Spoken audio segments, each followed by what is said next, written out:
Hello, everybody. Welcome to another Dhamma meeting where we will discuss the Buddhist practices of charity, morality, and meditation. Everyone who is interested is welcome to join.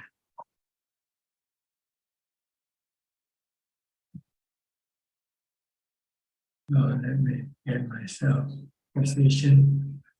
And our first participant tonight is Kwan Lee Man, staying at Wat Nyan.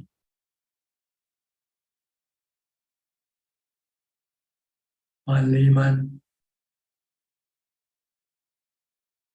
unmute your microphone. Okay, you can speak now. Ajaan, I will continue with mindfulness. I don't have any question yet. Okay, how far have you gone? Yeah, it's very quiet and peaceful here. Yeah, it's very easy to practice. Okay, you should also meditate whenever you can. Yeah, I do walking and sitting. I do walking and sitting. Okay, don't talk to your friend if possible. Only talk when you have to. Okay. All right. Yes. Good. Thank you. Next, Eugene from Taiwan. Good evening, Pa Ajaan. Today I only have two questions. The first one is, how much or what kind of confidence should a meditation practitioner have? Confidence. You should have confidence in the Buddha, Dhamma, and Sangha. Pa Ajaan means the faith, F-A-I-T-H, to Buddha, Dhamma, and Sangha. Just believe that the Buddha speaks the truth. What he teaches us is the way to the cessation of suffering. But I just wondering, confident. For example, should we have strong belief we have ability to achieve arahanthood? Yes, you have to study the teaching, and then you will have the confidence, because there are many examples of those who follow the Buddha's teaching and had eventually become arahant. But if a practitioner have wrong understanding of confidence, will have some problem, right? I don't know what do you mean by wrong confidence. Wrong confidence means someone who don't have enough mindfulness, but he believes he can achieve good meditation result. Yes, this is not wrong confidence.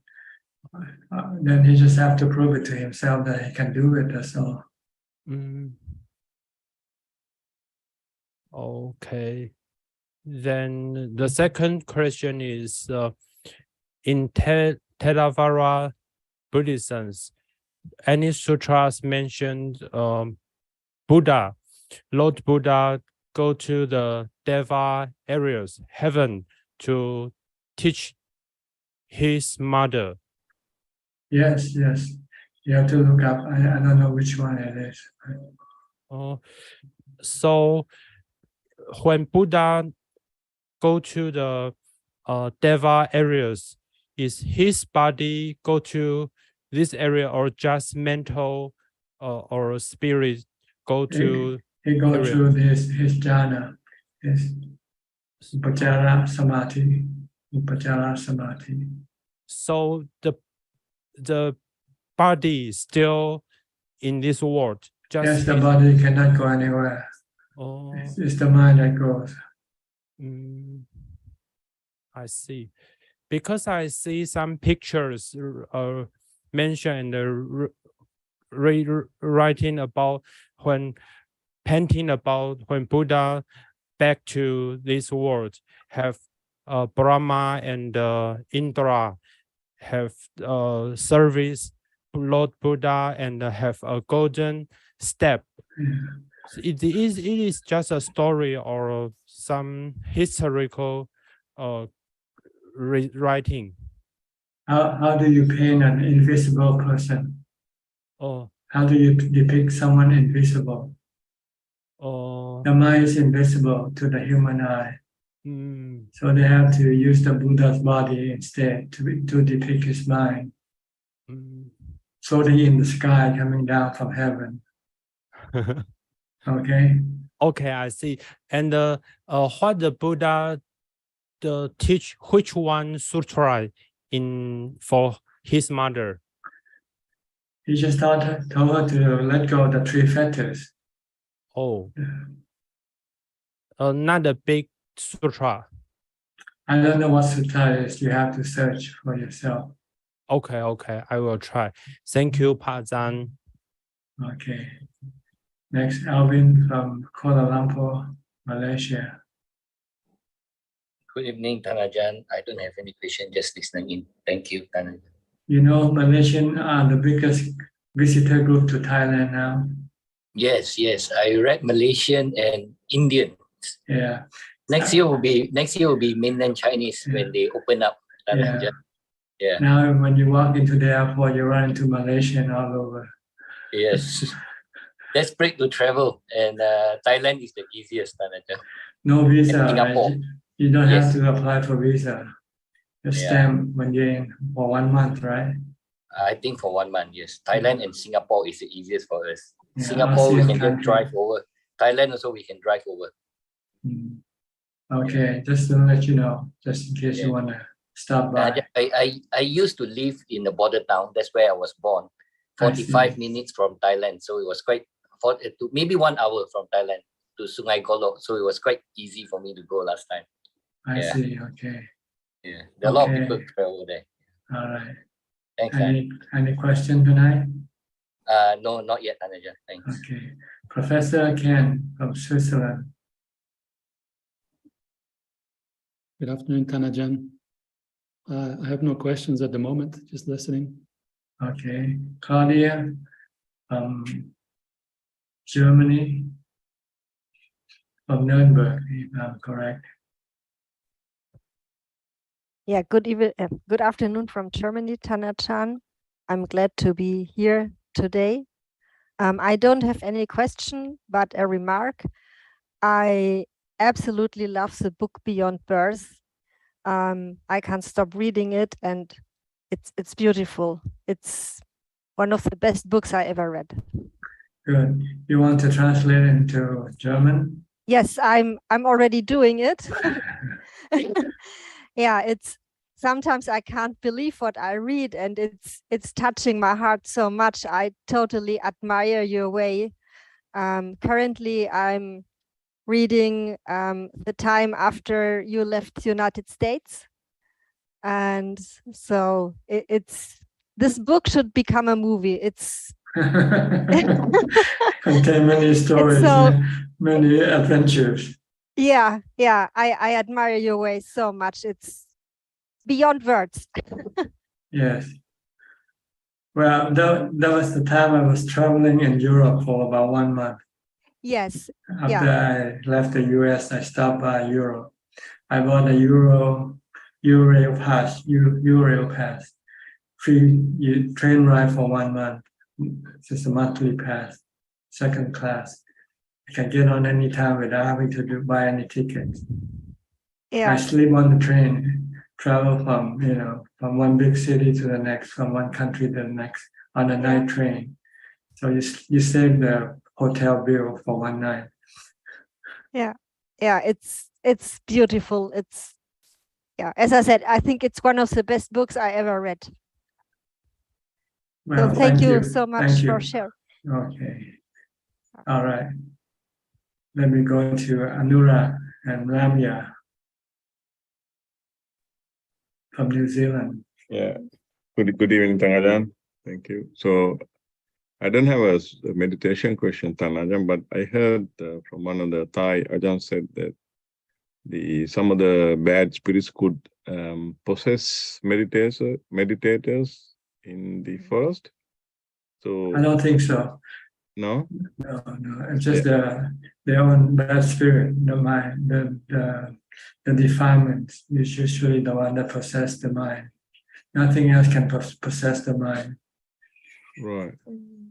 If you have strong mindfulness, then your defilement cannot possess you, cannot take over you, because you can keep the mind calm.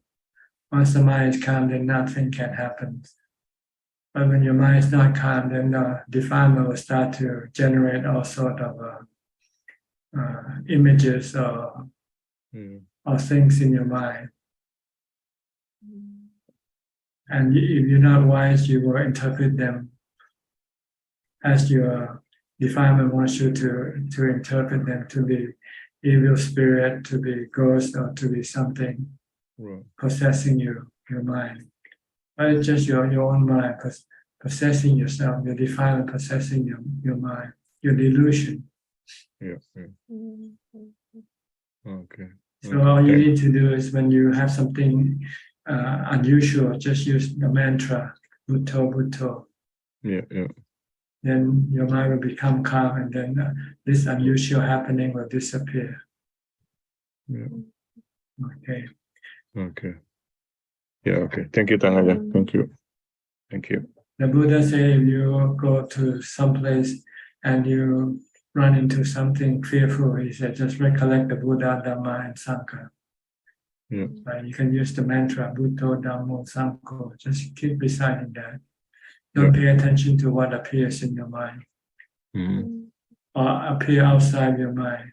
Like if you run into a tiger or something, just close your eyes and just recite Bhutto, Bhutto, Bhutto. Yeah.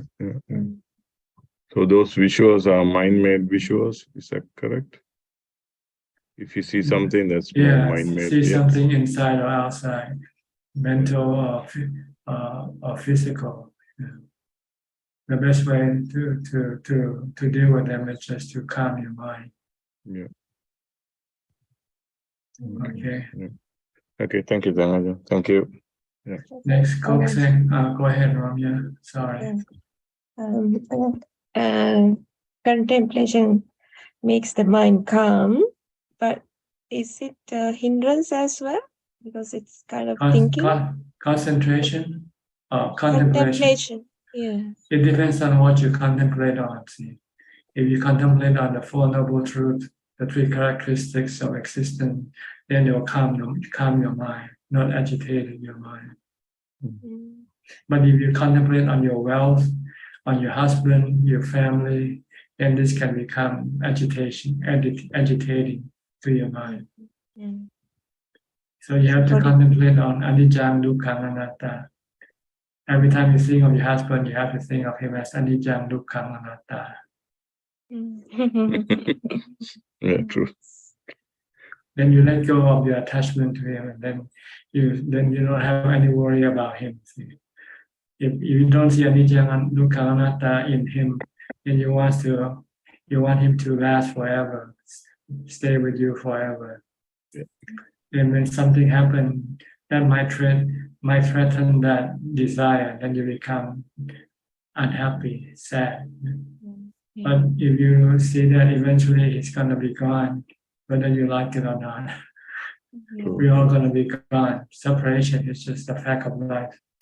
If you start constantly keep thinking like this, when anything threatens your existence or other people's existence, then you say, "C'est la vie," that's the way it is. Yes. Okay, thank you. Thank you, Thanajan. Thank So you. contemplate when you want to think of Anicca, Dukkha, Anatta, or the Four Noble Truths. And body contemplation. Asupa. Yeah. 4 elements. These are the things that you should contemplate on. Yeah. Okay. Okay. Thank you, Thanajan. Thank you. Next, Kokseng from Singapore. Good evening, Ajaan.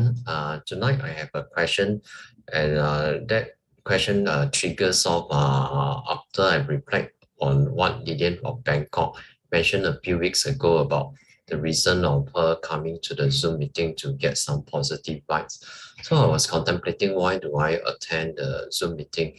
And I think the main reason was because of my faith in the Buddha, Dhamma, and Sangha. So I would like to request Prajan, could you kindly elaborate on what the Buddha thoughts about faith in Buddhism? Faith in Buddhism? Yes, Prajan. Just a faith in the teaching of the Buddha. And this is the path to the cessation of suffering. No other teaching can lead you to the cessation of suffering. Only the Buddha's teaching, the Noble Eightfold Path.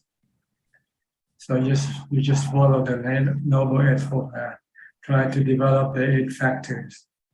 Try to develop right view, right thought, right action, right speech, right livelihood, right endeavor, or right exertion, right mindfulness, and right samadhi, right concentration. That's what you need to do.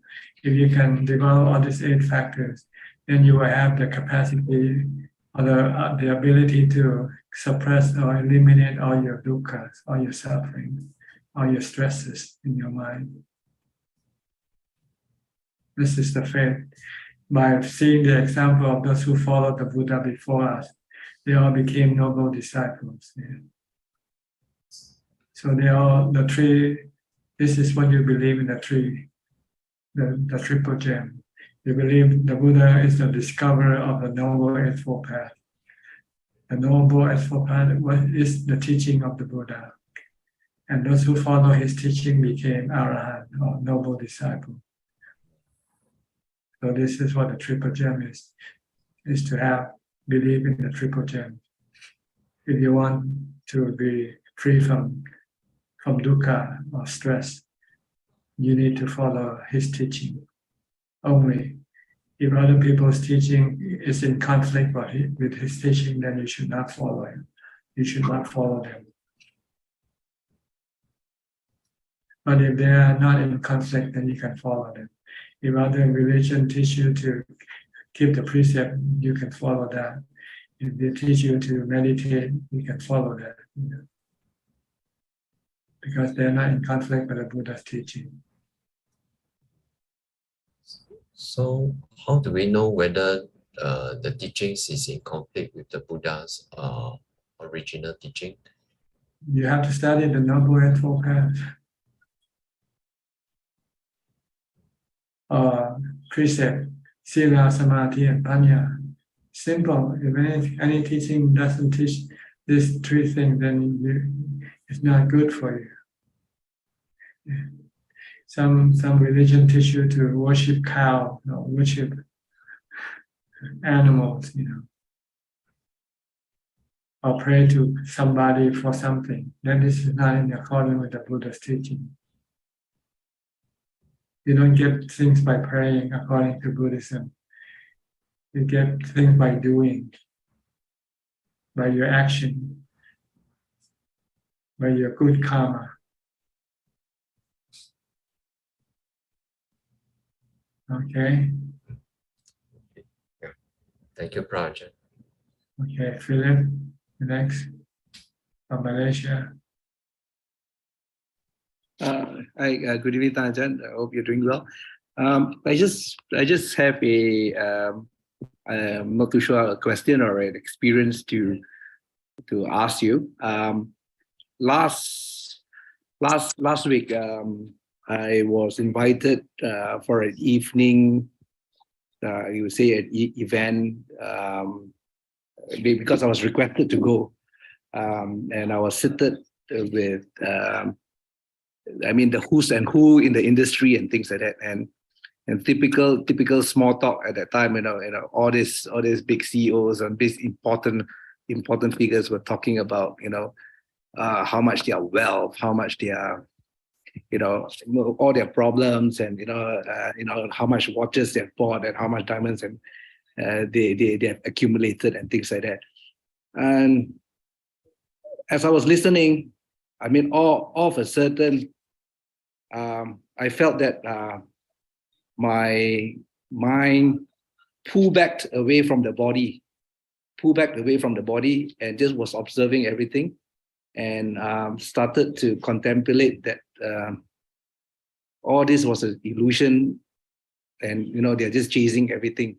I mean, it never happened before. I mean, it's not like to say that the pullback that you feel when you're sitting in meditation for samadhi at a long time, but it just pulled back for a while, and then it just kept quiet, and it was just observing, people's thought. I mean, would that happen continually? Because I have never experienced that, because maybe in the last 2 years I've been practicing at home and have not been going out quite a fair bit. That was something maybe I was not interested in. I mean, short of sounding rude to these people or whatever, I just stared blankly and just, yeah, okay. I mean, there was no, almost to extent of equanimity, neither happy, neither sad, or neither whatever. It just pull back from the whole conversation and just observing everything.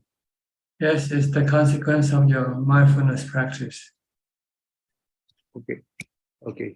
So sometimes it doesn't happen when you practice, but sometimes it happens later on. When the condition is right for you, when you don't feel like engaging, then suddenly maybe the mind will pull back and just observe rather than engage with the conversation. Right. So it just happens. It just happens like that. I mean, it's not as deep as the one where you do a formal sitting meditation, but it just pulls back as if like you're watching yeah. This is give you a foretaste of what you will be like when you keep on practicing. You will be a little bit distant. You keep distant with everything around you. You just merely observe or aware and not really engaging, only unless you really have to. Right. Or you can say this is what equanimity is like. Maybe not full equanimity, but partial equanimity. The ideal is to be able to be like this under all circumstances, even if there's a fight among them, and you still just observe. Yes, correct. And not get excited from what you are observing. Yes. Yeah. I mean, by right, I should excuse myself to not go on this one, but sometimes yeah, the company requires me, or someone has requested me to show up. Yeah, it's just a matter of courtesy. Yeah. You have to do things, not that you want to do, but you have to do due correct. to your position. Yeah, correct. Okay. Yeah. So try to do this as much as possible. Okay. When you're ever engaging with people, if you find that your presence is really not necessary, and then you just remove yourself mentally. Yeah, correct. Yes. Yeah, because I told them, I said, yeah, I know that's not necessary, but I said there are a lot of new people that they want to meet up with me, and I said, yeah, okay. You are there, but you're not there. This is correct.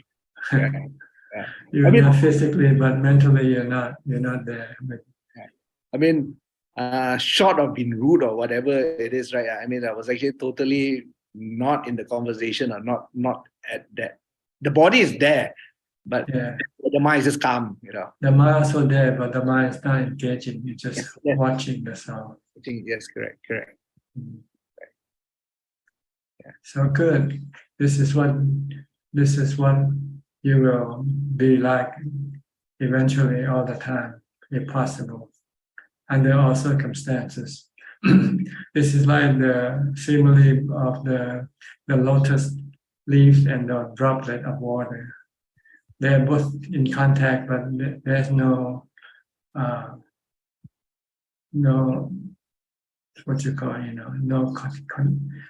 the water doesn't go into the leaves. Not like if you put it on a piece of paper. The water will be sucked in by the paper, right? Yes, Become one with the paper. Right. That's the ordinary mind. People who doesn't practice, this is what will happen every time they come into contact with anything. They will be totally immersed in those things that they come into contact with. Yes. But if you practice and your mindfulness and wisdom become stronger and stronger, then you will be more not absorbing things anymore, not immersing in things anymore, but just being aware of them. That's all. It's like the Buddha taught to Bahiya, say, what you see, what you hear, just hear. That's all, just hear, just see, but don't have any reaction, no emotional involvement whatsoever.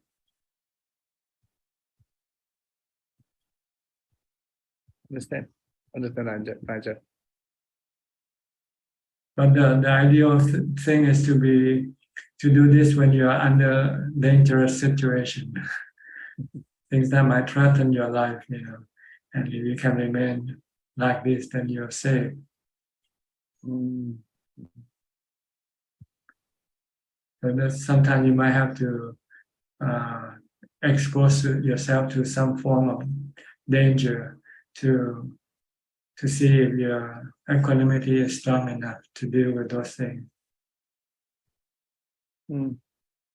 Like monks have to go live in the wild forest, surrounded by wild animals. Sometimes you might just come across them, and then you will find out how you react to those animals. Right. Okay, just keep on practicing, and then if you want to find out how strong your equanimity is, you have to go and expose yourself to some type of difficult situation, and see how you deal with them. There's a person here keep on ask anything maybe annoying, or anything. Yeah. Okay. There's someone keep on asking that say meditating your place and there's a big cobra somewhere. Yeah, this comment always comes out. Meditating up near the snake cave or something at your temple there. Then always there's like a cobra or something like that. Yeah. You want to test your mindfulness and wisdom, whether it can contain your mind or not. Not to react with fear or illusion. Another question I have to ask is like, Ajahn, when you are doing in deep meditation, the mind khandas, right, are not moving, right? They are basically they are reduced to almost zero. Maybe sankhara, your thoughts stop, and then your vedana, sanya, sankhara, vijnana also stop working. Right. So this is because of the deluded mind. When a normal person, which is an enlightened person, comes in contact with a feeling, and he or she may thinks it's good or bad, or an experience, and it forms these memories, and therefore it's all a delusion that they're living in, as not seeing as it is, right? Well, it is real, but it's not real, Yeah. It's there, it's happening, but it's an illusion you're seeing. Yeah. Because by their nature, because of their anicca nature, the temporary nature. But if you don't have this understanding, you will think that this is something real, and you are involved with this thing. That's an actor. But in fact, the real actor, there's no actor. There's just knower. So I mean, is it Ajahn? Is it similar to? I mean, when I was younger, I had a friend, and we we used to do painting, and one day the teacher gave us a red chili to paint, and he painted it green chili, right? And the teacher scolded him and things like that. And why did you paint a green chili and things like that? And he said, no, it's actually red and red. But later on, we found out that he was actually colorblind. That's right. Yeah, so he thought that the thing was actually red, the green was actually really red. So yeah, to him the red is green. Yes. So it's just a matter of perception, how you see things. With a deluded mind, you see body as human or animal, as a person, as an ego possessing that body. But if you contemplate on the real thing, the Buddha said there's no self in the body. It's just being possessed by the mind, deluded mind, and act as if there's a self in that body.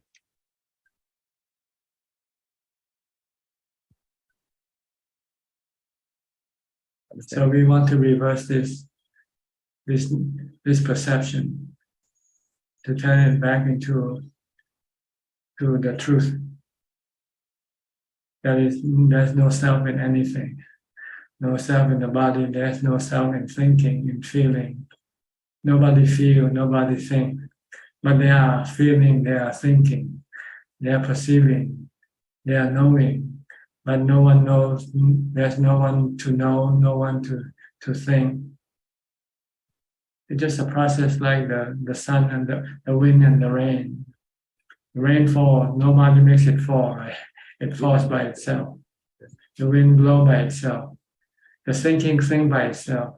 The perceiving perceive by itself.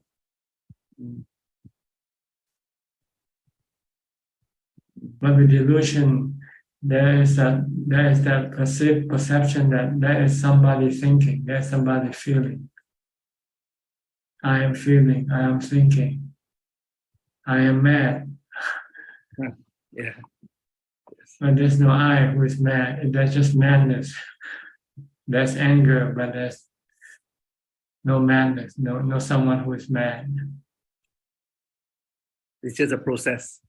Yeah, it's just condition arising through some other condition, causing it to arise.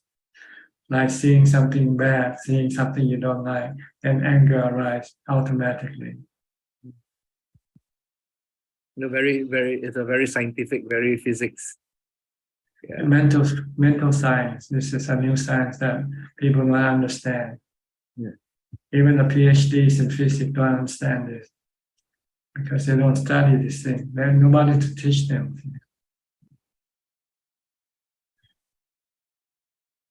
And unfortunately, religion has been hijacked by the ignorant, and they turn the religion into something like rituals and something mystic, something not capable of being understood.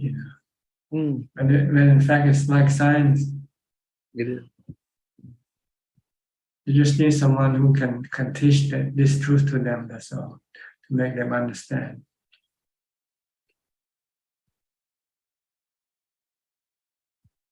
Understand, Ajahn. Okay. Thank you. All right. Next, Christine Koe from Penang, Malaysia. Good evening, Ajahn. Last week, a few days ago, I have a meditation. So I try to focus on the breathing part. I focus a lot. Then my mind is like going boring because I cannot think. Normally, I love to think. Then from there on, I only know that the mind itself full with greed. Then Ajahn, I would like to ask, is that keep on focusing on the breathing is the right concentration instead of like the mind is like losing, we are not very concentrate. Then sometimes we will like do not know what we are doing. When you don't know what you're doing, it means you don't have mindfulness anymore. You're not watching what you do. You go thinking about something else. Yes, yes. So you want to concentrate on what you do all the time. Yeah. So this is like interface that got the power. I mean, how do I say, the power of the mind? If we have more focusing, so normal days it will be helping better mindfulness. Better mindfulness is from your constantly maintain your mind in the present. Don't let your mind go think about the past or the future or anywhere. Just bring your mind in the present, watching your body movement, every movement of your body. Stay with a mantra, Bhutto, Bhutto. If you have this, then your mind can become calm and become light and empty without thoughts or emotion. And you'll be merely observing or knowing, observing what you do, observing what you hear, observing what you see, but not thinking about what you see or thinking about what you hear. Because you stop thinking. Without thinking, you can still see, you can still hear. But you don't make any judgment on what you see or what you hear. You just merely see, you just merely hear.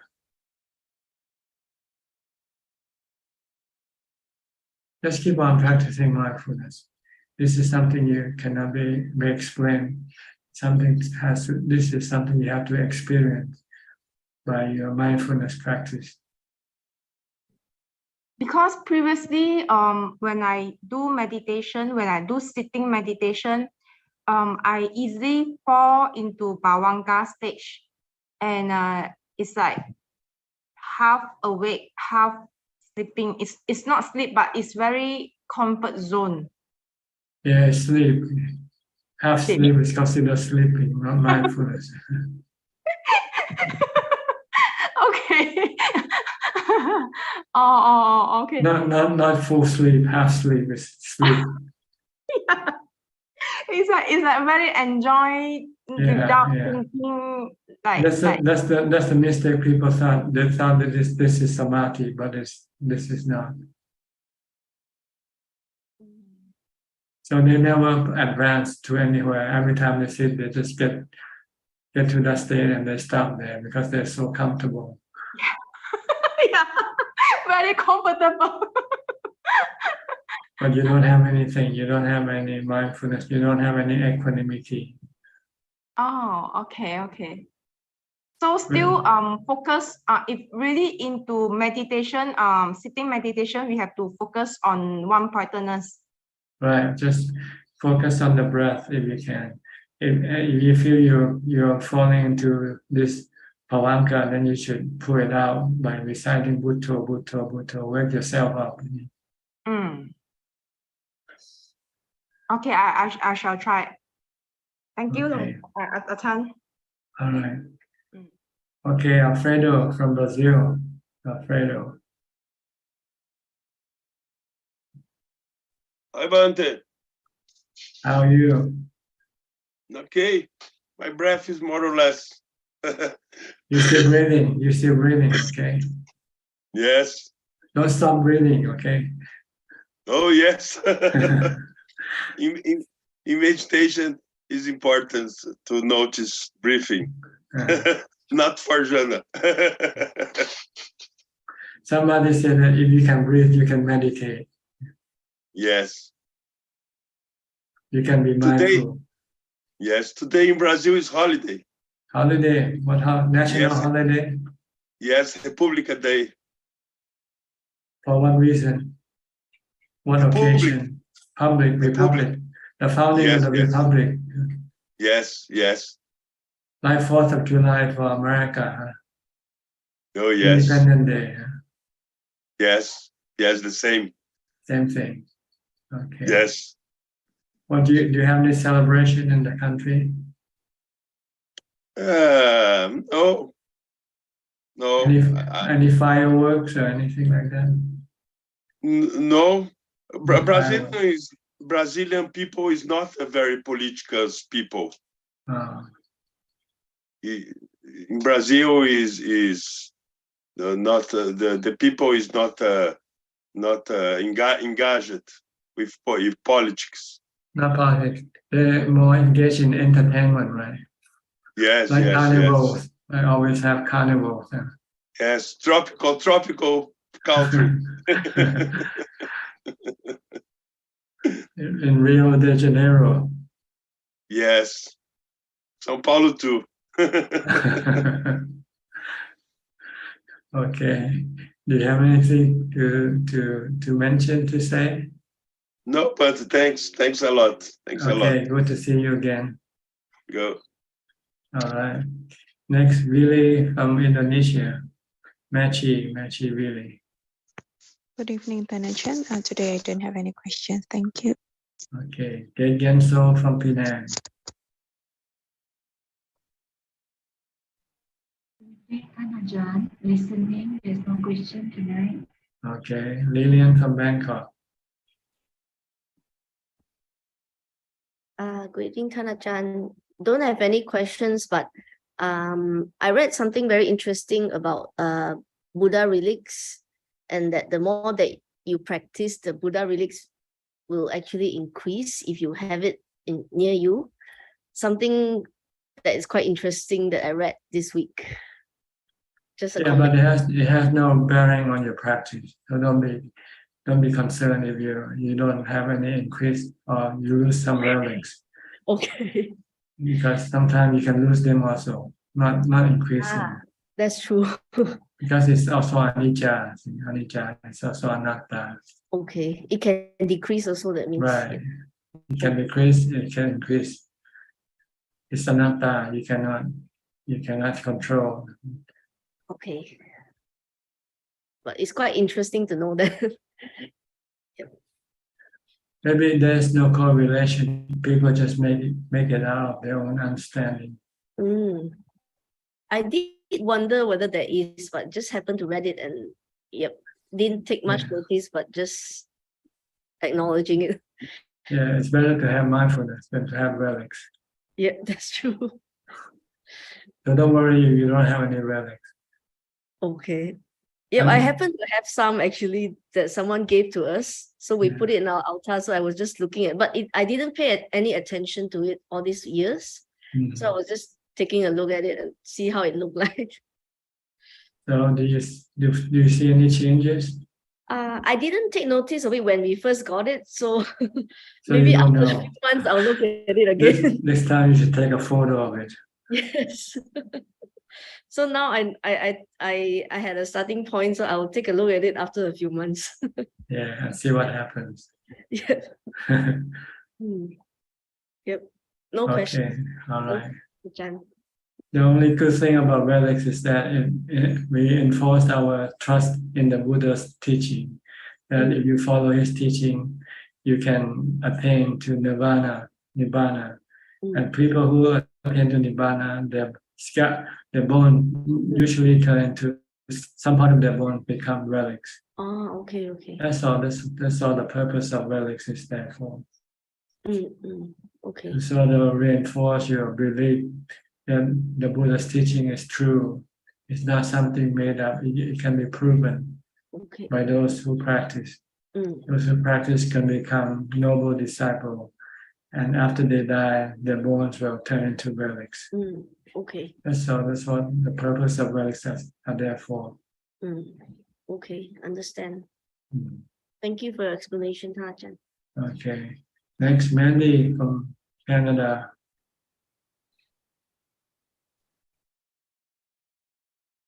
Good morning, Ajaan. How are you? I am doing okay. I have lots of stress in the lay life, but meditation is good and my understanding is deepening, and I think that's it. How are you? Good. Just stay calm, stay cool, and try to let go. Don't cling, don't crave, don't desire. Take things as they come. Do your best, but you have to accept what you get. Sometimes you cannot get more than what you want, but that's the way it is. If you can get what you get, that's fine. But if you don't feel stressed out because of it. Yeah. That's all. If you can do this, then you won't have much stress to worry about. Right. Okay. Thank you. Yeah, practice mindfulness and meditation in order to be able to remain calm and accepting as they come. Yes. And also reduce your cravings and desire. Okay. Yes. Thank you. Okay. Next, Andrew. Where are you from, Andrew? Is this your first time? Hi. Yeah, well, it's the first time live on the Zoom, but I have followed it on via Facebook. I did actually come up to the monastery a couple of weeks ago. I'm working my way through the books that you gave me when I arrived. I'm hoping to turn up at the monastery again this weekend. Okay. Might be a Sunday. I don't really have a question per se, but actually I do have a question, but it's more to do with visiting the monastery, really. And the question is, I noticed a lot of people were donating various gifts to the monastery, and I was wondering, as a silly question perhaps, what is the best thing to give? Because I noticed during the morning alms collection, there was a lot of rice was given out, and I'm thinking rice is probably it's a good food to give, but I'm sure it's not that healthy. I mean, is this stuff that I could take to the monastery as an alms or a gift that would actually be of benefit, more benefit? What's the best thing to give, I suppose, is what I'm asking.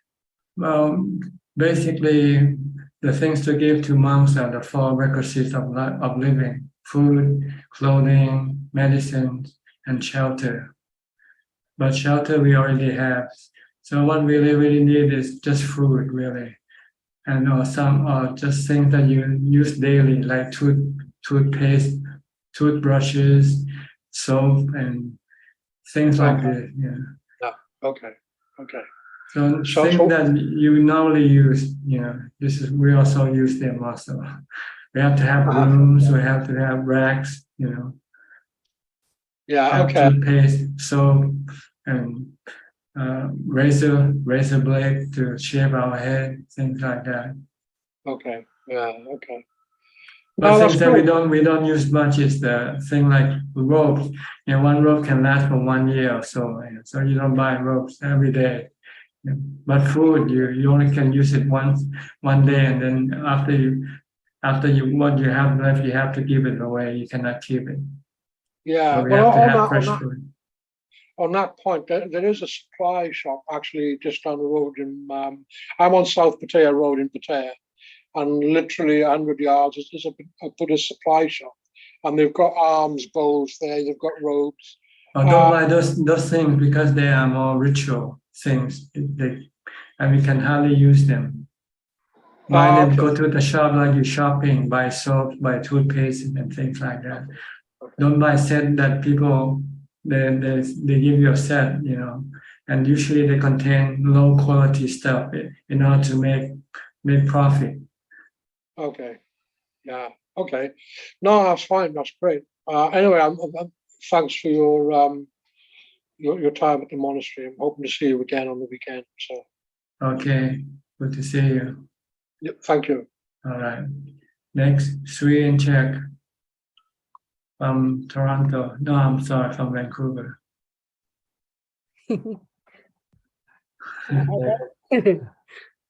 Getting old.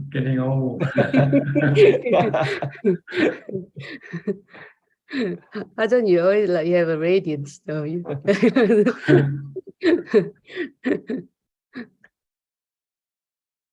Ajaan, I have a question.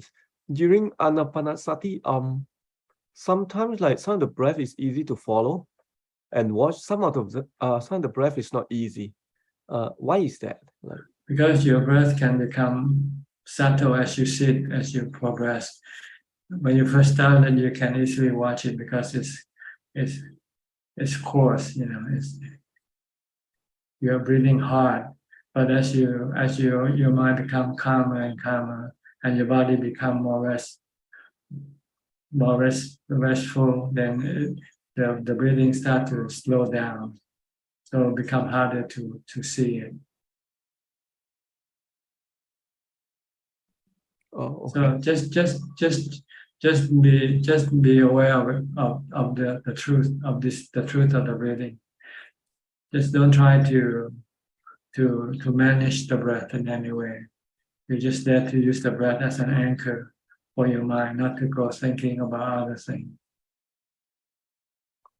Just keep watching. The Buddha said, if the breath is hard, know that it is hard. When it becomes soft, know that it becomes soft. That's all. Sometimes your breath can be long, and sometimes your breath can be short. Breathing in short, I know I'm breathing in short. Breathing out long, no, I know I'm breathing out long. Just know, that's all. The breath keeps changing as you meditate. There's no reason to know why. Oh. You're not studying the nature of the breathing. You're using the breathing as just an anchor, something to hold on to your mind, something for your mind to hold on to, so you cannot go think about other things. And during this, when this happens, so I don't switch to Buddha. No. Once you use the breath, stick with the breath until you find that something. Like if you have painful feeling and you find that you cannot focus on your breathing, then you might have to switch to a mantra to deal with the agitation that rising from the painful feeling of the body. But if you can continue on watching your breath, keep doing it. Okay, that's the ultimate goal. But yeah, be immersed in watching the breath until you forget about the painful feeling. If you can do that, then you don't need to switch.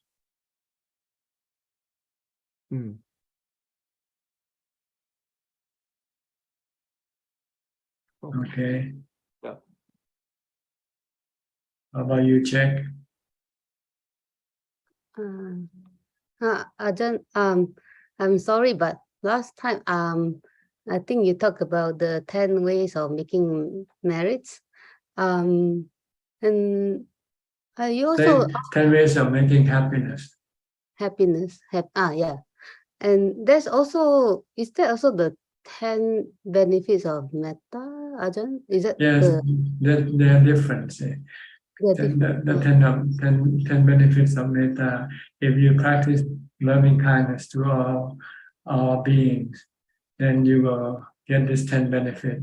Now you will be happy, both awake and sleeping. Waking in or sleep, you will always feel happy.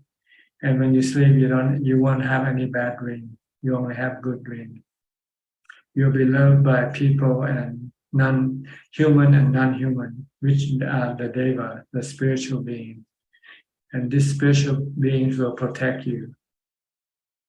And you will not be killed by poison or weapons, because you're not creating any hatred in anybody. Nobody wants to kill you. So you won't be poisoned or killed by a knife or a gun.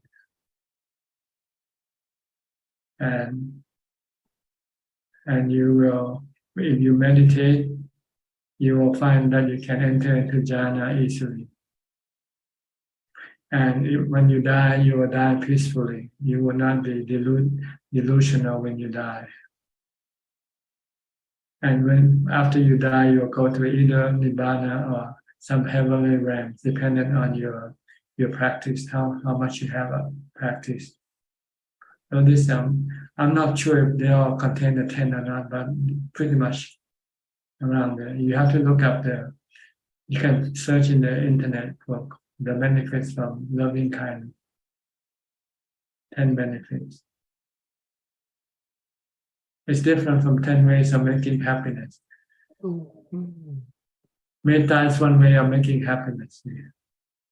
Yeah. Practice loving kindness is one way to make you happy. Because if you have loving kindness, then you can give, right? When you see people suffer, you can help. When you have other people, this is you making yourself happy when you do this. Not hurting other people is another way of making yourself happy.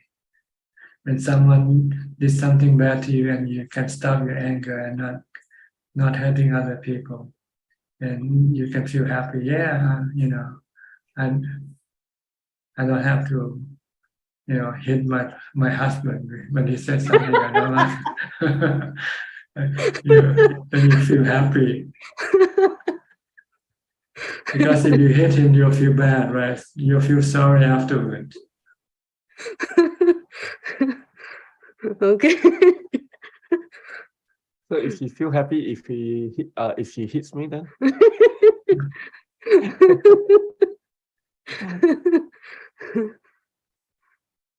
when you serve your husband, help him, wash his clothes for him, then you can also feel happy. You're doing service for him, especially if he's sick. When he's sick, you want to, serve him, right? Make him food. If he cannot eat, you feed him. It's a way of making yourself happy by helping other people, alleviating other people's suffering. There are 10 ways of making happiness. Not the way that people in the world usually do. For them, the way to be happy is to make more money. Like winning a lottery ticket, or getting a raise, or getting promoted, or go on holiday. But this can be addictive, and once you get it, you want more. And when you cannot get more, then you become sad and unhappy. Even though you already have a lot, but you still want more. Once you get 1 million, you want more than 1 million. And when you don't get it, you feel bad. But not with the way that the 10 ways of making happiness. If you cannot do it, you won't feel bad. If you cannot serve your husband, you won't feel bad. It's not addictive. It doesn't cause you to want to do more. You only do due to situation or condition require you to do. When the condition doesn't exist, then you don't have to do it. Now, if you see somebody who needs help, you help that person. But you don't have to help that person all the time. Once that person can help himself or herself, then you no longer have to help. Or you can have a limit on how much you can help. Once it's beyond your limit, then you stop. And you won't feel bad because you cannot help. Because that's all you can help, right?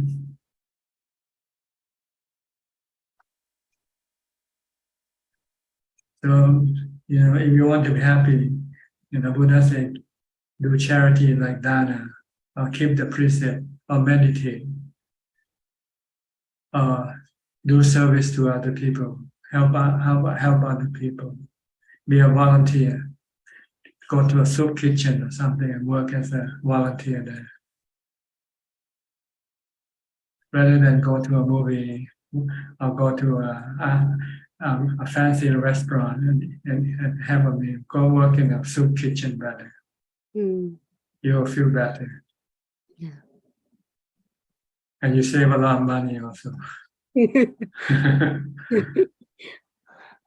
you go to a fancy restaurant, you will be addicted. The next time you want to go to another fancy restaurant.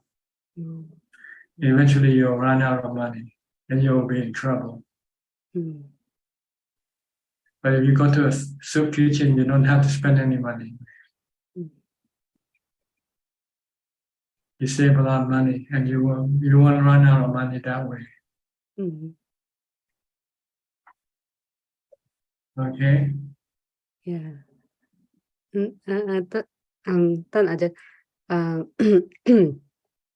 the one that transferring merit is also part of the 10 ways of making Yes. merit. That's like merit, like that's like merit and more merit, like that, like the. Yeah, when you transfer happiness to someone you love, then you feel happy. It's like when you give gifts to someone you love. It's the same thing, but you can give gifts to a human being, people who is alive, but you cannot give gifts to those who die. So you have to try and use this happiness that you made from charity to share with the departed ones. It's the same. It's like giving gifts to alive people, living people. On the birthday, you buy them some present to make them happy, right? And you feel happy.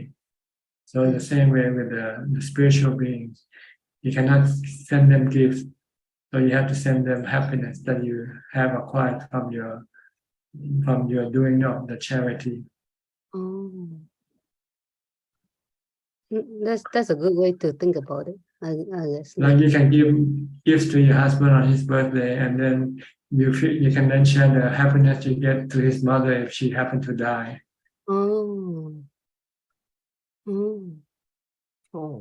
That's really cool to think about that. Okay, yeah. And then it'll give you twice happy because you help both people, help the husband and help his mother also. Wow. Yeah, that's really beneficial to think about it that way. Well, that's the Buddha's way of truth. That's what the Buddha discovered and teach us. If we want to make happy without having any problem, then do this 10 types of happiness. You can be happy in discussing Dhamma, like right now, or listening to Dhammatalk. This is also another way of being happy, making yourself happy. That's why you're joining this room, right? Yeah. Because it makes you feel happy, right? Yeah. If you feel stressful, you won't join this room.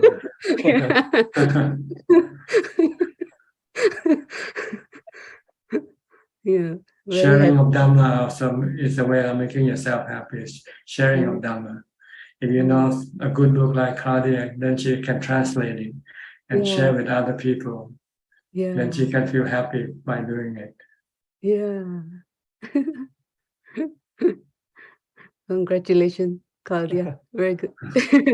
That's the best book, Ajahn. Okay. Yes. Yeah. Thank you, Ajahn. All right. Gary from Singapore. Gary.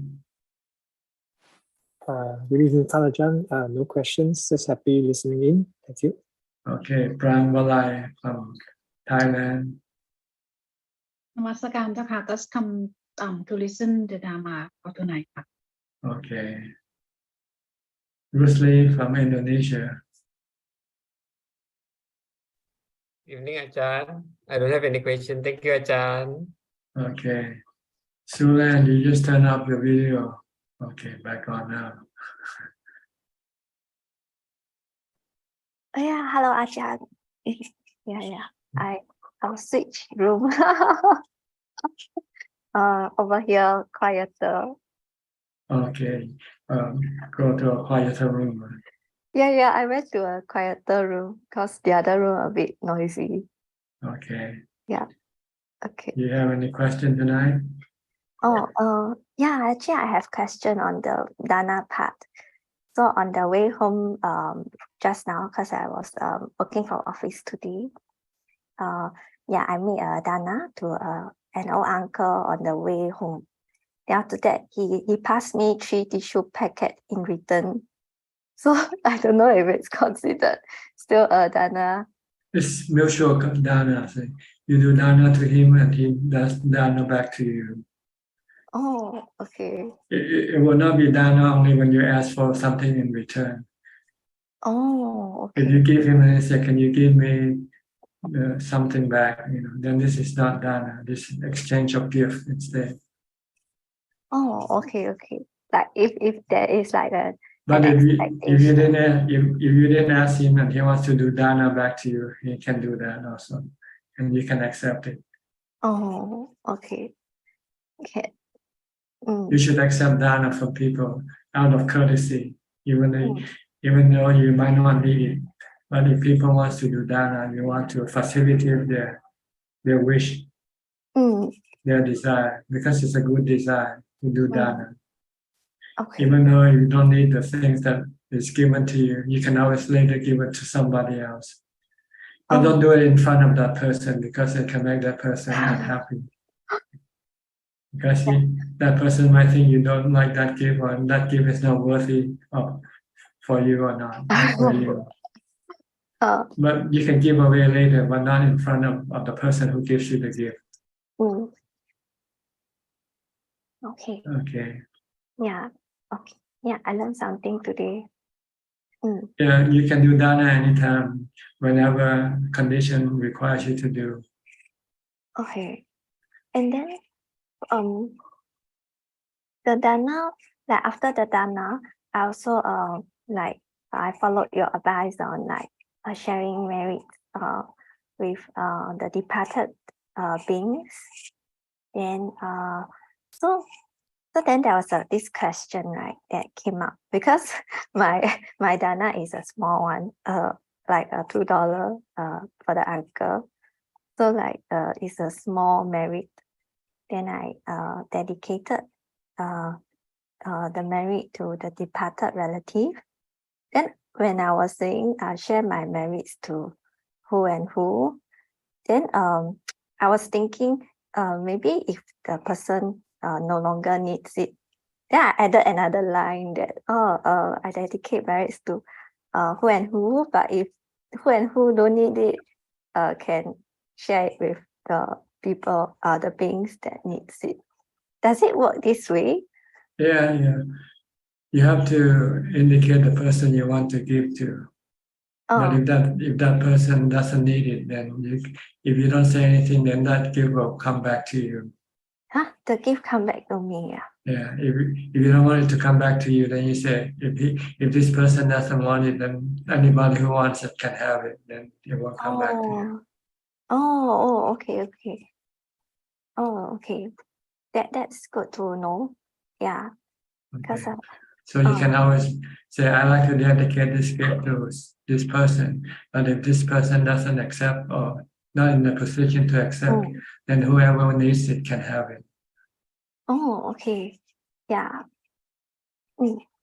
That's very good advice. It clears my doubt, because I've been kind of because there might be some spiritual beings waiting for merits from people they don't know, because maybe because of their relatives don't believe in sharing merits to the departed, so they might have to rely on the Buddhists who share merits to the departed.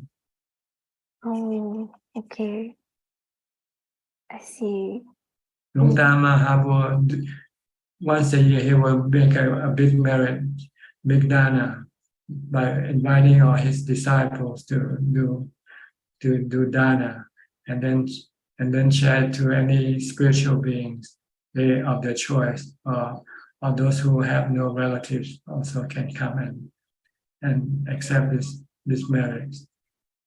He did this on the anniversary of his mother's death every year. I think it was during the month of May. Wow. So meritorious. See, if he does it alone, then it's very small, but he has a lot of disciples. So then he just invite them to join his merit making. So it's a way of encouraging people to do merit. Yeah. Then I kind of realized that while making merits, while giving like charity, then it does make me feel happy. Yeah. Okay. So you should feel happy by just giving to the person already. Yeah. Okay. Anything else? Just this for now. Yeah. Okay. Belinda, you want to talk? You turn off your video, maybe not. Let me see. Oh, here she is. Belinda from Singapore. I'm not in very good shape. Again, you have no mindfulness. You let your start overwhelm yourself. So stop thinking when you don't feel good. Stop thinking. Keep reciting Bhutto, Bhutto, or keep chanting. Only take half an hour so that you'll feel better.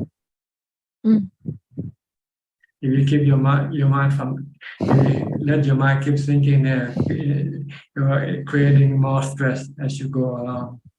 So you have to stop. It's like a snowball, The more you let it think, the stress becomes bigger and bigger. So you have to stop it. No need to find reason why. Right now it's not the time to find reason why, because you don't know the reason. So it's better just to stop thinking.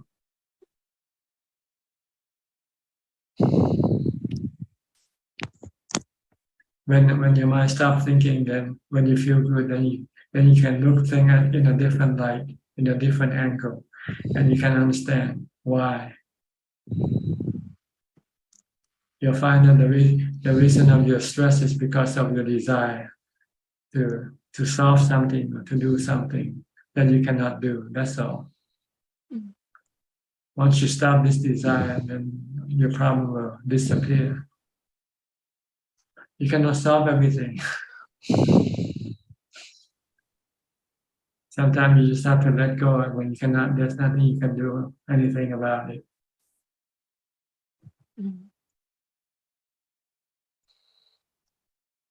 So right now, just calm your mind. Stop thinking. Go chant Itipiso or Bhutto for half an hour. You'll find it. You'll feel better. Itipiso is maybe better, longer. Yeah. More. Yeah. Thank you, just keep chanting, reciting repeatedly, often, many rounds until you feel better before you stop.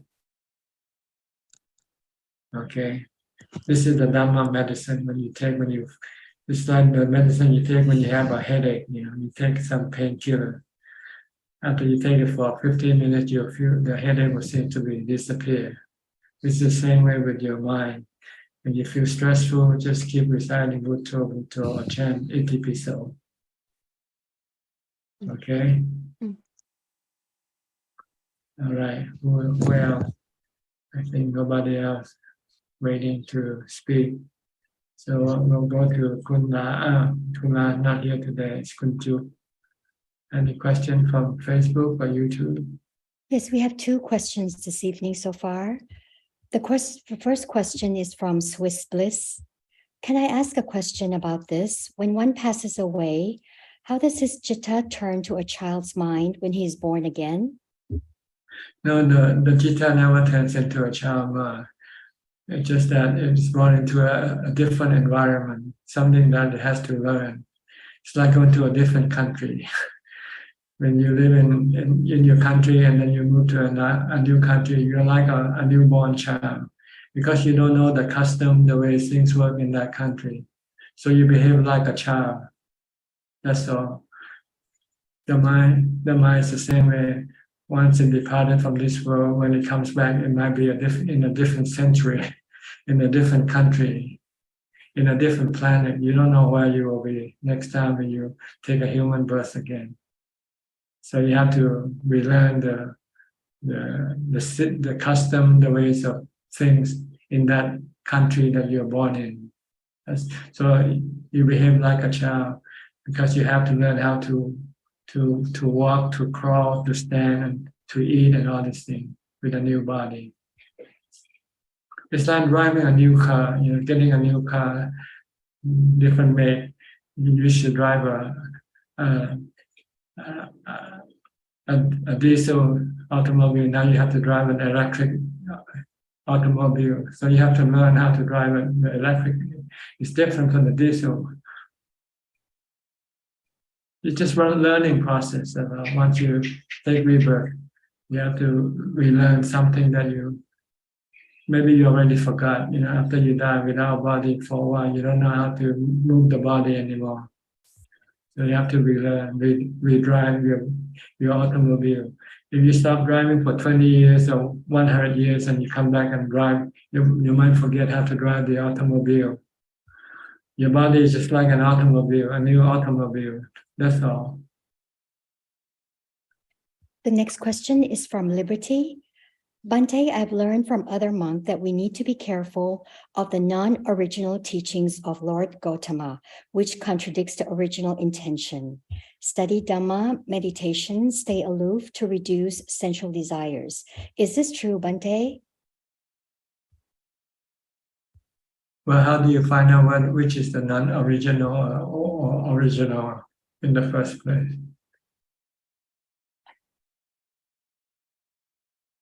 So far, I think we accept that the first discourse, the sutta, is considered to be the original one. So we stick to the one that is considered to be original. And the ones that is questionable, then don't worry about them. That's all we have so far. Yes. All right. Anybody would like to ask more questions? You're welcome to raise your hand. Okay. Eugene. Ajahn, because our classmates, Dhamma friends, ask the merits. If we offer monks or offer some temple, then we got some merit. We can share to the dead people. But in Taiwan, some people have this kind of thinking. I don't know if it's correct or not. They think if we make a small merit, but dedicate for too many dead people, then dead people will not satisfy. They will get angry. For example, he just offer 100 baht to a monk, but he dedicate for a grandpa, grandmother, the dead people in the war, Ukraine, and so on. A lot of this kind of dead people. Then some people dream about the dead people, didn't satisfy about the small merit. But I don't know, I think maybe it's not correct, or is there any explaining about in Sutra? Well, normally when you make merit for people who die, you usually make just for that person only, not for the entire community of departed people, because you only give a little. How can you share with 1,000 ghosts, It's only for one ghost that you're supposed to be sharing with, that's all. Oh. But you are greedy, you want to share to the whole universe of ghosts, So be realistic. How can you share $1 with 1 million people? Oh. You share $1 with 1 people, okay? That's all. You don't share with 1 million people. Oh, because how to say that, Mahayana Buddhism, they have some explaining.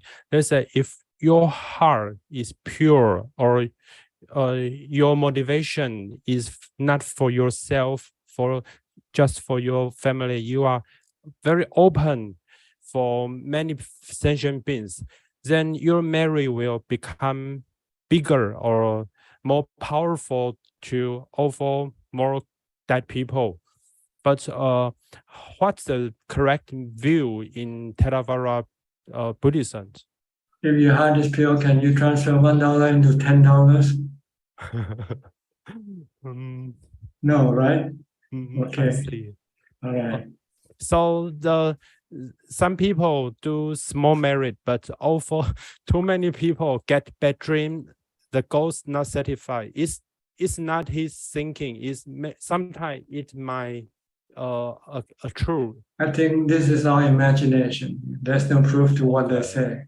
So just use logic. Just use logic. You know, you have $1. You just don't want to just to give to one person.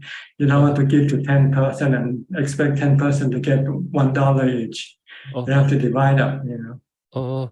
So the correct way, for example, today I offer 10 months, so I can dedicate it for 10 goals.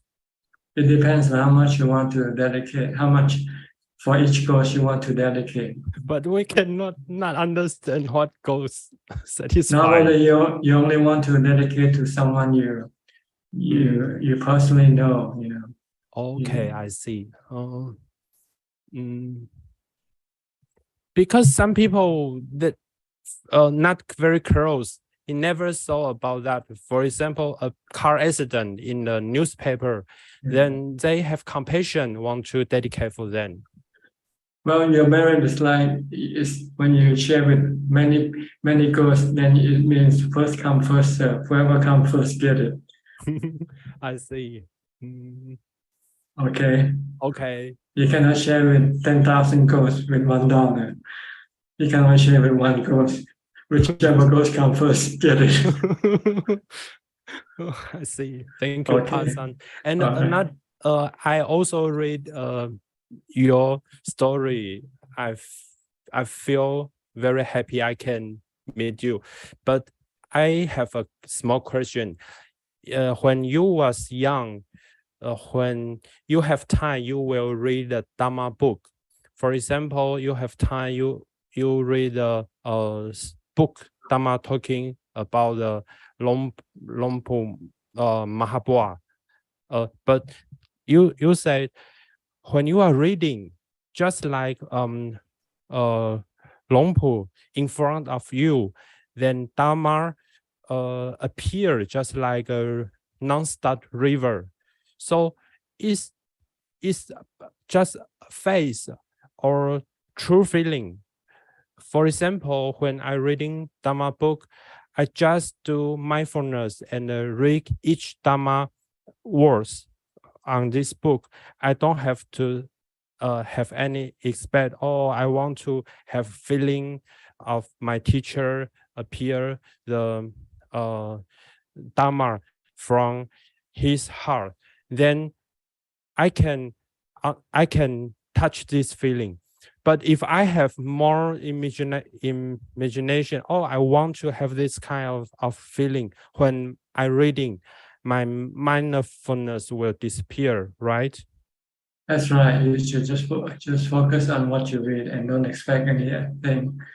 They come up naturally.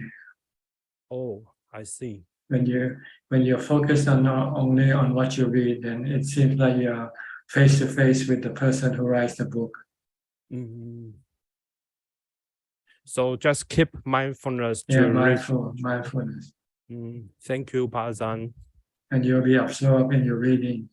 Once you absorb in your reading, then it seems like you're with the person who's giving you the Dhamma. So like when you read the sutta, if you fully absorb, you feel like you're listening to the Buddha himself right in front of you. Okay. Okay. Thank you, Pazan. Okay, good. Anybody else? Okay, Sulan. Yeah, thank you, Ajahn, for answering our question. I have more questions. Like, I was just wondering, the other day, I was approached by another person, that was kind of promoting charity on the street. Then she was sharing that they have this program where we can just sign up one time. Then they will do an auto deduction every month in my bank account. So I don't even need to go into click donation. It just auto deduct. Even if I don't know, they will just keep monthly subscription auto deduction. So this sounds like a passive monthly and regular charity, then is it kind of like a lazy approach compared to like by my own effort, I go and make the donation? This is the way of people who want your money. They want to make it easy for you to give. That's all. It's their ploy. Oh, then is it still considered dana? Yes, it is considered dana, but you might not feel it because you don't actually do it. You only do it once, and then the next month is automatically done for you. Yeah, like I wouldn't feel it. You won't feel like giving unless you check the account and say, "Oh, I lost $10 this month to charity." And you say, "Okay," and you feel. You have to see the consequence of your action also. Oh, I spent $10 this month for this charity. But if you don't look into the account, then you might not know whether you have spent it or not. So is there any difference like this auto deduction program, which it's just make it easier for you not to. Sometimes you might forget, say. Then later on you can check later when you remember, oh, this month have I given the money or not? And you can check your account and see whether that $10 have been deducted from your account or not. Oh, okay. But if you don't check, then you don't know. Oh, okay. It's like writing a will that you want to give all your money to a temple after you die, but you don't know whether you have given or not. So it's not really giving at all. If you give something after you die, because you cannot feel the result in your mind. So you have to give something while you're still alive and you're fully aware of this action. Oh, that means after they have deducted, I should also go into just take a look to confirm it's deducted. Yeah, then you know that you have given the money. You have made the charity. Okay. Oh, if you look at the account and the money hasn't been deducted yet, it means you haven't done the charity yet. Okay. And then after I have cited it, then I share my merits, then it has an effect. If not, it doesn't have any effect, right? That's right, because you haven't lost the money yet. You haven't paid the money. You haven't given away the money yet. It's just your intention of giving, not the actual act of doing. Yeah. Because your money is still in your bank account. Oh, okay. That's good to know. Oh, and then related to this is just now you were saying that when we share merits, typically we will share it with like people that we personally know.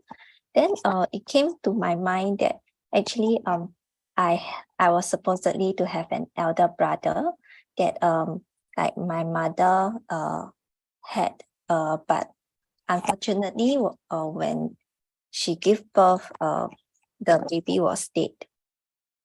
So I have this elder brother who doesn't even have a name.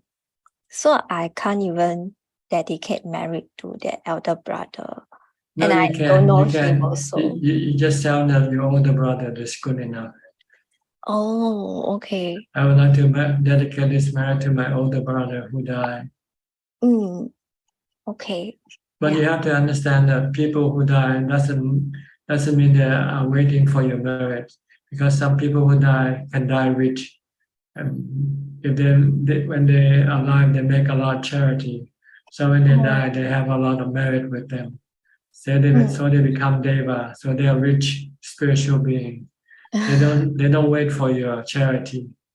It's only the poor ghost, poor spiritual being. Those people who, when they're alive, they don't make any dana. They don't give anything to charity. Then when they die poor. They live rich, but they die poor. Mm. You know what I mean? Live rich and die poor. You have millions of dollars, but you don't spend 1 cent on charity because you want to spend your money on expensive cars, condos, and whatever. So you live rich, but when you die poor. You become a poor spiritual being. These are the beings that will come and ask for your charity, for your merits. But we don't know, see, so we just do it just in case. But we want to do to our loved ones, people we think about. But if we have no loved ones to share, then you can say, I'll give it to any hungry ghost. Whoever comes first can have it. I see. Then what about those like poor people and then they are also stingy? I mean, while they are alive, they are poor people and stingy. Then aren't they in even worse state after they pass away? Same way with the rich people. If they don't make any charity, they die poor. Whether it's the charity that makes you die rich after you die. You become rich spiritual beings. But then when they are alive, they are poor. So wouldn't that give them some like reason that they didn't give? They can give. I have poor people giving food every day on my in the village. They are poor people, but they've been trained to give food from their parents, so they give. They can share just a bowl of rice. You cook rice and you can maybe share some part of your rice, some part of the food you cook for the monks. You're already doing charity already. Yeah. Okay. That's true. So they're doing a little bit every day, so accumulating a lot at the end of their lifetime. Yes. Rather than people who just make it once a year on their birthday or something like that.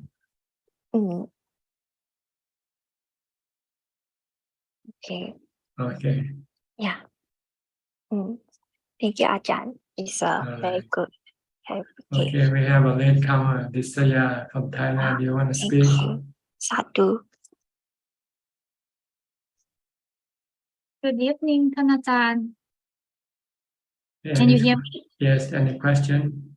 Yes, I just have one question about all the fragrance and the perfume, because I love to wear perfume every day. And could you please tell me the reason why it is included in the 8th precept?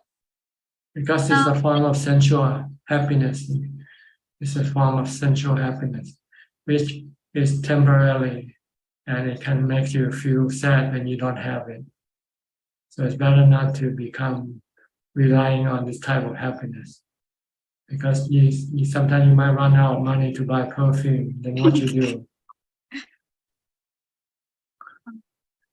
It's better to rely on meditation happiness from meditation. Better. You don't have to spend money, but with other things you have to spend money to get them. And when you don't have money, then you can feel unhappy. Okay, but one more question. But I think when before I start meditation, when I wear some perfume, I feel happy when I wear some perfume, and I think it made me easy to meditate. Is it necessary, or can you please explain? It might make you easy to meditate, but it cannot give you the result, because you're stuck with the perfume, and you cannot go inside the mind, go inside. Because the perfume is in your body. When you meditate, you want to leave the body. So if you like the perfume, then you cannot leave the body. Okay. Thank you so much. Okay, Gokseng, you raise your hand. Yeah, Ajahn, two questions related to what Solan asked us now. In Singapore, the hawker centers, there are elderly selling tissue papers to patrons who are eating at hawker centers. So my question is that do we actually do we buy the tissue papers from them even though we do not need the tissue papers? Because if it's for charity, it's up to you. You might not need it, but you buy it anyway just to because it's a form of charity. Or you can buy and then give them back their tissues and say you don't want it, but you just want to donate the money. Then they can resell your tissue and make more money that way. Okay, I think what I'll do is that I will just give them the money without taking the tissues paper. Yeah, just tell them you want to donate. You don't need the tissue. Sometimes they don't know how to get money from people, so they have to find some way to attract their donation. Like monks in Thailand likes to make amulets. This is one way of getting donation from people. If you get this amulet, if you give me 100 baht, you get this amulet. If you donate 1,000 baht to the temple, you get an amulet. So they want to have something to entice people to donate. But this is not the right way. Donation should come out from the heart, voluntarily, without any coercion. Okay. Then the second question is regarding I make donations once a month to the community chest of Singapore, which is the national so-called charity body. So I was thinking instead of making once a month, because each time when I make the donations online, I feel very happy. So thinking, why not I make it every week, but divide the sum of money over 4 weeks, so that every week I can have the same experience of happiness of giving. So instead of doing it once a month. If you divide into 4 portions, you only get one fourth of that feeling, not 100% of that feeling. But at least I can get the feeling of giving, the joy of giving every week. And you can get that once a week, or every day you can divide into 30 parts. But it will be a small feeling. The intensity won't be as strong as you give it all at one time. So actually it ends up the same whether you give it and how you give it. It depends on the amount that you give. Oh, I see. But I was looking because you can think about what you give last month, and you can think about it now, and you can still feel good from that giving. Great. Yeah, and one last question. When we do meditation, after our meditation, we feel very happy. Is there any merits that we can dedicate the merits from sitting in meditation? Well, there's no rule that say you cannot. But then again, the Buddha never taught this type of merit for dedication. He only taught about charity. Maybe because for the majority of people, they cannot meditate. So he taught for the majority of people by giving dana to make merit. But there's no rule that says you cannot. And there's no sutta that will say that you can and equally. So I cannot give you this answer whether you can or not. You can try, it doesn't matter. If you feel happy, you can share it. Okay, yeah, that's all. Okay. Next, Kunju from Facebook or YouTube. Yes, we have 2 more questions. The first question is from Alex Lim. Does mindless donation contributes to mindfulness? Mindless donation contributes to mindfulness. I don't think so. Mindless is mindless. Whether what kind of when you say mindless, then it means it's not mindfulness. It's the opposite of mindfulness. Okay. The next question is, when does one fight the kilesa head-on strongly, as opposed to one just calmly and firmly resisting it? Can both yield the same result? And can Ajaan please provide some guidance on this? Thank you. You just deal with them when they come. See? Just like Belinda, she had the defilement right now. So she has to somehow deal with this defilement, either by mindfulness or wisdom, until you can eventually subdue your defilement. Okay, we have latecomer Aroka. Didn't see you just now. Aroka. Yeah, can you hear me, teacher? Yes, perfectly. Good sound tonight. Good sound. Yeah, yeah. Finally, I bought a new telephone. I see. And I tried before to come in through the telephone, and there was no sound, but I didn't panic. Then I came back to this, and I put this thing because I use almost 4 equipments since I came back from Thailand, and always the audio is very good tonight. Okay, so I think Mara is out of our way now. Because I think he tried to interfere my learnings from you. Thank you, teacher, for your patience. Thank you very much. You have any question tonight? Well, if it's something like that, it makes sense. The one who talked to you is not the same the one you are talking to.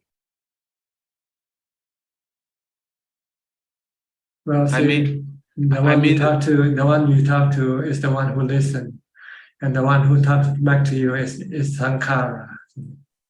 Yeah. So actually, it's like a transmission, radio transmission. You have a sender and a receiver. Yes. The mind has 2 functions, sending out signals and receiving signals back.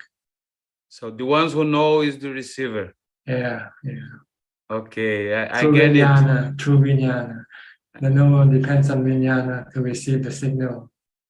And it use Sankara to send out the signal. All right. And does it when we are the receiver, does we hear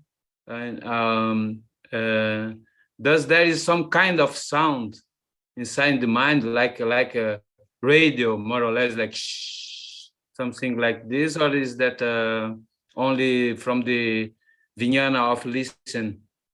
Well, many things can happen in your mind, and maybe you cannot explain why, and there's no reason to know why either. Just know it for what it is. Treat it as anicca, dukkha, anatta. What I mean is difficult to translate, but when I want to get out of my persona, my character, and then I go and thinking, I mean, when I want to stop thinking, I just listen to this like a radio station, like a television when there is no program, and then you have this the screen, but you have some sound silence. Exactly, that's it. Okay, it's possible that then that you can use that as your object of meditation. Yeah, that what I do. Focus on your sound of silence. The Buddha called emptiness. There is some sense inside it, right? Some sense. I mean, the Vijnana is still working a very low level, but it's a reference for the mind, the point of focus, right? Yeah, you can use that as your object of concentration. Okay, that's what I'm doing. That's what I find by myself, and since I find it, I can switch from, and then I just notice the breathing when I want, or just don't notice the breathing and stay there. As long as you keep your mind calm, that's the purpose of concentrating. Calm and not reacting to anything. Okay. To be out of activities, yeah. Just to be merely knowing. So no contact. That's what I'm doing, trying. Sometimes you have contact, but no reaction to what you contact, to your contact. Yeah, that's through upeka. Huh? Then it's natural. It's coming natural. Yeah. Okay. Thank you, sir. Thank you very much, sir. Anybody else? We have Somchai. Oh, Somchai from Pennsylvania. Hi, Somchai. What happened to you? Haven't seen you for a while. Too many I can explain. It's a good thing I try to concentrate and focus. The one you taught me how to putto, and don't be screaming and don't be upset too much. The light is changing, like I just said, like a telephone. Just let somebody else operate it. So I still remember what you taught me, and but I think so far it's okay. I mean, I passing it.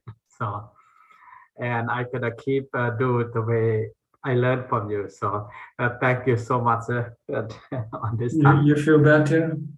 I feel better now. Yeah, I thought I'm not gonna be so high for a while. I said, okay, this time is done. But all right. Yeah. So, thank you. Okay, good. Nothing to ask. No question. Thank you so much. Okay. So many problems. All right. Anyone else would like to ask any question? Sulan again. Huh? Okay, Sulan. Oh yeah, Ajahn, thank you for answering my question, please.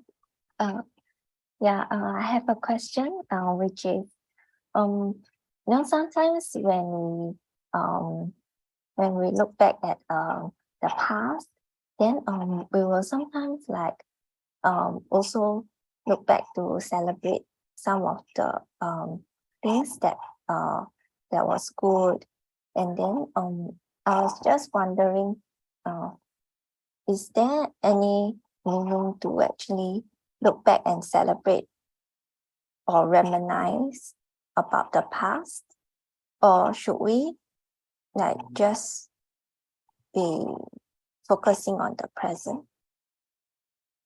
Well, see, if you want to have no stress, no problem, then you should stay in the present.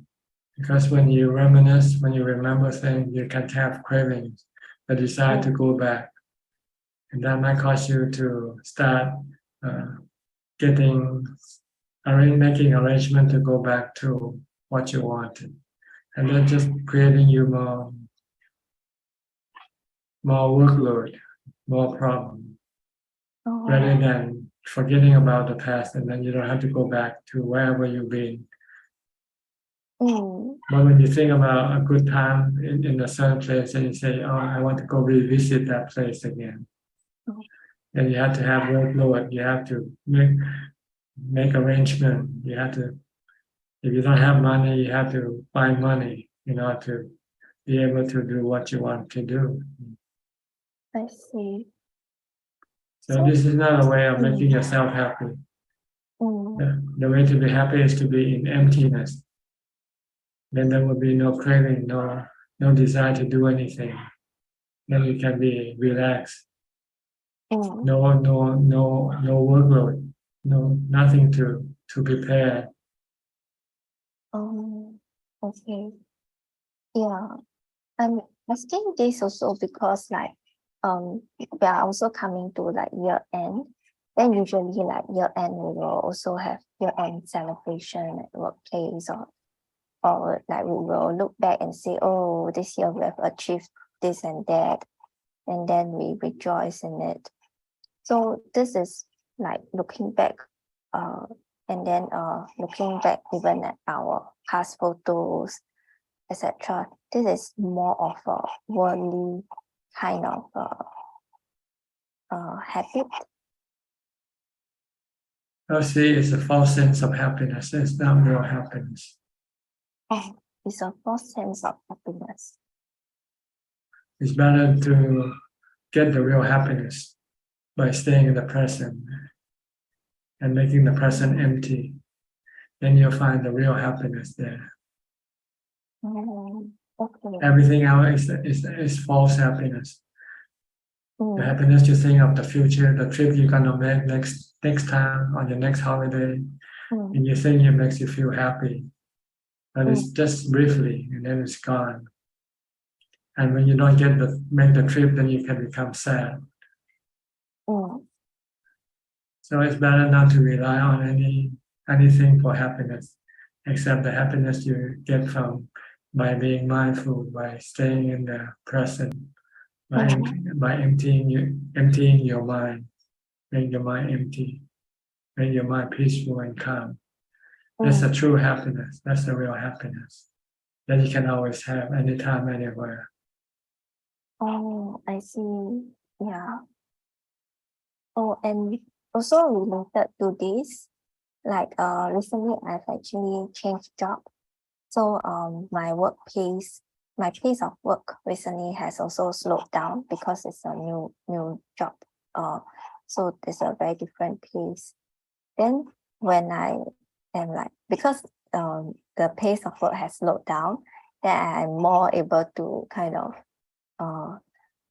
be in the present. But then I noticed that there's this stress that still remains, that I feel like I feel like I need to do more, I need to work more. Then like, because I think the pace of work is lower than my previous job where it's super fast paced. So then I find myself like keep looking for work to do, or like asking my manager. Yeah, because you're a workaholic. You're a workaholic. You're attached to work. When there's no work, you feel stressful. Yeah. So you should switch the work. Instead of working when you have some spare time in your office, then you should meditate instead. Don't look for more work. Try to reduce the workload as much as possible, so you can have more time to meditate. Yeah, I think that's what I did today. I asked my manager for more work, and then because I felt very uncomfortable. I don't know why. Like, yeah, because you're a workaholic. You used to work. You become addicted to working. So when you got no work, you feel empty. You feel restless. oh, and that made me suffer in that present moment. That's right. So you should understand that your goal of working is just to have enough money to provide your body with the 4 basic necessities. So try to do as little as possible in this regard. By spending less, you can spending less on cheaper food, on cheaper clothes, and things like that. So then you can lower your workload. You can then not have to work so much. Then you will have time to meditate and get the real happiness. Okay. Yeah. Like monks, we only work 1 hour a day in the morning when I go collect food from the village. And the rest of the time I have time to meditate all day long. Oh, okay. Yeah, that's very good. So working is just to provide your body with necessity of life. That's all. It cannot give you any in meditation. Not by spending money on some expensive items or going to holidays and things. These are not real happiness. They are like happiness you get from drugs. You can become addicted. And when you cannot have it, then you can suffer. Yeah, it's quite uncomfortable. So it's very dangerous to work so hard so that you can have money to spend on your indulgence. And then when you don't have money, then you can be in trouble. And if you work just enough to provide your body with sustenance, then you will have the time to practice meditation, which will give you the real happiness, no indulgence. And when you don't have money, you can still be happy. Yeah. But with indulgence, when you run out of money, then you become restless, you become stressful. So don't indulge yourself with the false type of happiness. Okay. Meditate. Okay. Stop going on holiday. Stop buying expensive things. You don't need them. They're like addiction. Shopaholic. Yeah, like sometimes I will look at the items and then like on the websites. Then actually it made me more stressful because like I usually just window shopping without really buying because I will just keep thinking, oh, the items look nice to look at, but then I ask myself, I actually don't need it, so I end up wasting my time looking at them, and then I will close it. Yeah, you have some restraint. You have some logic, some sense, some common sense. You know, not like some people when they see things, they just have to buy them, regardless. Oh, All right. Stressful. Yeah. Okay, I think this is about all the time we have for today, unless anybody would like to ask the last question. Thank you. Okay, that's about it for tonight. Thank you for your participation in this meeting. I hope it helps you, benefit you, and helps you advance in your practice. In the meantime, please stay safe, stay mindful, and keep on practicing. And if all goes well, I'll see you all at the same time next week. Thank you and goodbye. Sadhu. Thanks, Admin. Thank you. Thank you, teacher. Thank you very much. Thank you. Thank you, everybody. Thank you. Bye bye. Good, Admin. Bye. Thank you, admin. Boy, yeah. Thank you, good boy. สวัสดีสวัสดีฝันดี Thank you, Admin. Thank you, everyone. Thank you so much. Bye.